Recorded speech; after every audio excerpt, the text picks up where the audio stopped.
गुजरात चोरों के सुपुर्द है और गुजरात की पुलिस सिर्फ ट्रैफिक चालानों तक महदूद है।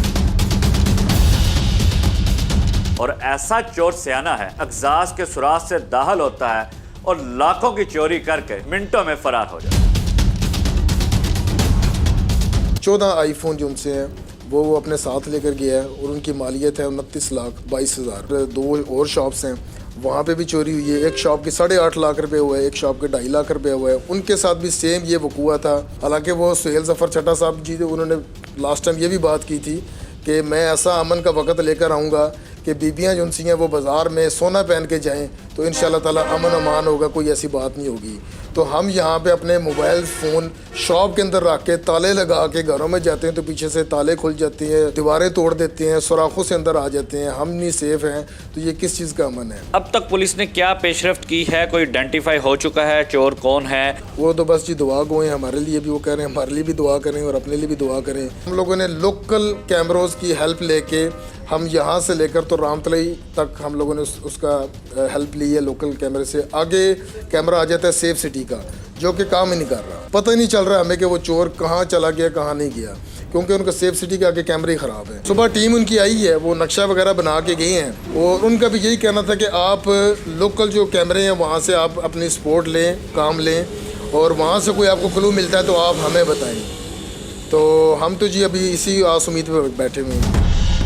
आप देख रहे हैं सब तक न्यूज़ और मैं हूं गुजरात से अब्दुल इस्लाम मिर्जा। नाज़रीन, गुजरात चोरों के सुपुर्द है और गुजरात की पुलिस सिर्फ ट्रैफिक चालानों तक महदूद है। गुजरात में गुज़िश्ता एक हफ्ते के दौरान 3 मोबाइल शॉप्स के अंदर चोरी की वारदात होती है और ऐसा चोर सियाना है कि वो 1 फुट के जो सुराख है यानी अगजास के सुराग से दाखिल होता है और लाखों की चोरी करके मिनटों में फरार हो जाए, जिसकी सीसीटीवी वीडियो मुकामी दुकानदार सोशल मीडिया पर आए रोज वायरल भी कर रहे हैं। मगर गुजरात में करोड़ों का लगने वाला सेफ सिटी प्रोजेक्ट वहां पर भी नाकाम दिखाई दे। इस वक्त मैं अल सैयद मोबाइल पर मौजूद हूं, जहां पर गुज़िश्ता रोज उनकी 30 लाख रुपए की मोबाइलों की चोरी हुई है। उनसे जानते हैं। ये वाक़या है कल जुमे वाले दिन का। मुझे पता चला है जी जुमे के बाद, जिस टाइम शॉप पे लड़का मुलाजिम आया, उसने शॉप ओपन की है और उसने मुझे कॉल की है कि भाई इस तरह दुकान पे शॉप पे चोरी हुई है। तो मैं फ़ौरन मौके पे यहाँ पे पहुँचा हूँ। मैंने 15 पे कॉल की है तो 15 वाले भी टीम जो सी है वो लारी अड्डे जो फवाद SHO साहब उसी टाइम आए हैं और उन्होंने आके देखा है। क्राइम जो और फिंगरप्रिंट वाली सारी टीमें आ गई हैं। बेसिकली मेरी शॉप के ऊपर वो एग्जॉस्ट का वो जगह खाली है। ये चोर आया है तकरीबन 4:45 बजे रात के टाइम आया और हालांकि गार्ड भी यहाँ पे मौजूद था। शॉप की बैक साइड से छत के ऊपर चढ़ा है और एग्जॉस्ट वाले रास्ते से अंदर आ गया है और 6:30 बजे वो शॉप से बाहर निकले, जिसमें मेरे 14 आईफोन जो उनसे हैं वो अपने साथ लेकर गया है और उनकी मालियत है 29,22,000। अल्हम्दुलिल्लाह इंतज़ामिया अभी तक तावन कर रही है। लारी अड्डे वाले फवाद शाह साहब, फवाद जो से वो हमारे साथ बड़ा अच्छा तावन कर रहे हैं। आज से 2 दिन पहले 3 दिन पहले ये हमारी जो शॉप इधर 2 और शॉप्स हैं वहाँ पे भी चोरी हुई है। एक शॉप के 8.5 लाख रुपए हुए, एक शॉप के 2.5 लाख रुपए हुए। उनके साथ भी सेम ये वकूआ था कि शॉप की जो दीवार थी वहाँ से तोड़ के वो अंदर एंटर हुए हैं और वहाँ से मोबाइल्स वगैरह लेकर गए हैं। चूँकि हमने ख़ुद हदायत दी हुई है, मैं चूँकि मार्केट का यहाँ पे सदर भी हूँ, ज़िली सदर भी हूँ और मैंने उनको बताया हुआ है कि आप अपने शॉप पे कैश वगैरह ना रखें। तो अल्हम्दुलिल्लाह कैश वगैरह का जो इंसान इन दिनों में किसी ने अपने पास नहीं रखी होती, तो मोबाइल्स ही होते हैं और वो ज़ाहिर सी बात है लोग अपने साथ अपने घरों में नहीं लेकर जा सकते, क्योंकि सारा सामान इस तरह इकट्ठा करके कोई दूर से आया होता है, किसी के पास गाड़ी है किसी के पास नहीं है। तो हम लोगों ने इतनी मालियत के जो फ़ोन होते हैं वो यहाँ पे हम लोगों ने इसके अपना अल्लाह के आसरे और गवर्नमेंट के आसरे हम लोगों ने छोड़ के गए होते हैं। हालांकि वो सुहेल जफ़र चड्ढा साहब जी उन्होंने लास्ट टाइम ये भी बात की थी कि मैं ऐसा अमन का वक़्त लेकर आऊँगा कि बीबियाँ जो उनसी हैं वो बाज़ार में सोना पहन के जाएँ तो इंशाल्लाह ताला अमन अमान होगा, कोई ऐसी बात नहीं होगी। तो हम यहाँ पे अपने मोबाइल फ़ोन शॉप के अंदर रख के ताले लगा के घरों में जाते हैं तो पीछे से ताले खुल जाते हैं, दीवारें तोड़ देते हैं, सुराखों से अंदर आ जाते हैं। हम नहीं सेफ़ हैं, तो ये किस चीज़ का अमन है? और प्लस हम लोगों ने लोकल कैमरोज़ की हेल्प लेके हम यहाँ से लेकर तो रामतलई तक हम लोगों ने उसका हेल्प ली है। लोकल कैमरे से आगे कैमरा आ जाता है सेफ सिटी का, जो कि काम ही नहीं कर रहा। सेफ सिटी का कैमरा काम ही नहीं कर रहा और वहाँ से हमें असल क्लू पता लगना था, लेकिन वो वहाँ पे आके ख़त्म हो गई बात। उससे आगे हम पता ही नहीं चल रहा हमें कि वो चोर कहाँ चला गया कहाँ नहीं गया, क्योंकि उनका सेफ सिटी के आगे कैमरे ही ख़राब हैं।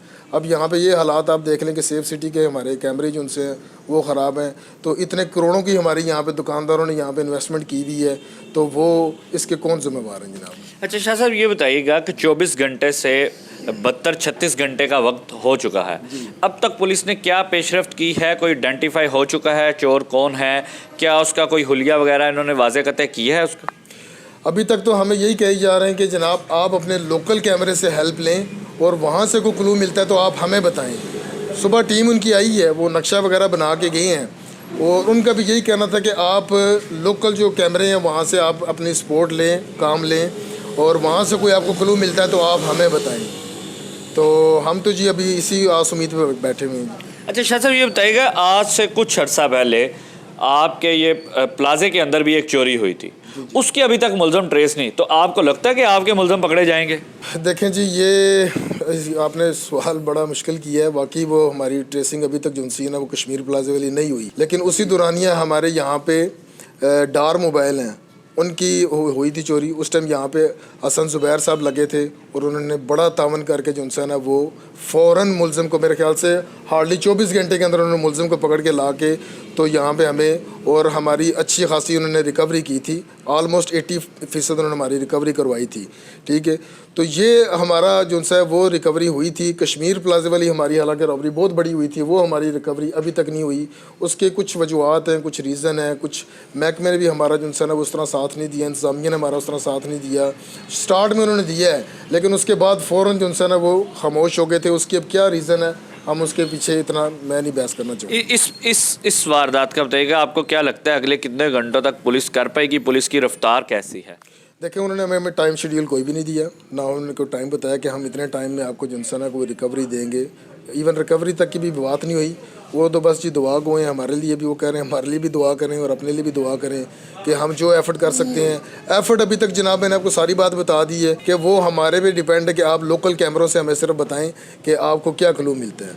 ठीक है, बस इतनी एफर्ट उनकी अभी। नाज़रीन, आपने सुनी इनकी बातें, और इनका कहना है कि गुजरात की पुलिस सिर्फ मुकम्मल दुआओं पर इंसार कर रही है, और जितनी अभी तक कैमरों से ट्रेस किया गया है वो लोकल यानी दुकानदारों के जो बाहर कैमरे लगे हैं उनसे ट्रेस करके इन्होंने दिया। मगर गुजरात के लगे सेफ सिटी कैमरे के ना चलना एक बड़ा सवालिया निशान है गुजरात पुलिस के लिए, IG पंजाब के लिए, क्योंकि गुजरात की ये गुलजार मदीना रोड, यहाँ पर करोड़ों के मोबाइल का आए रोज कारोबार होता है।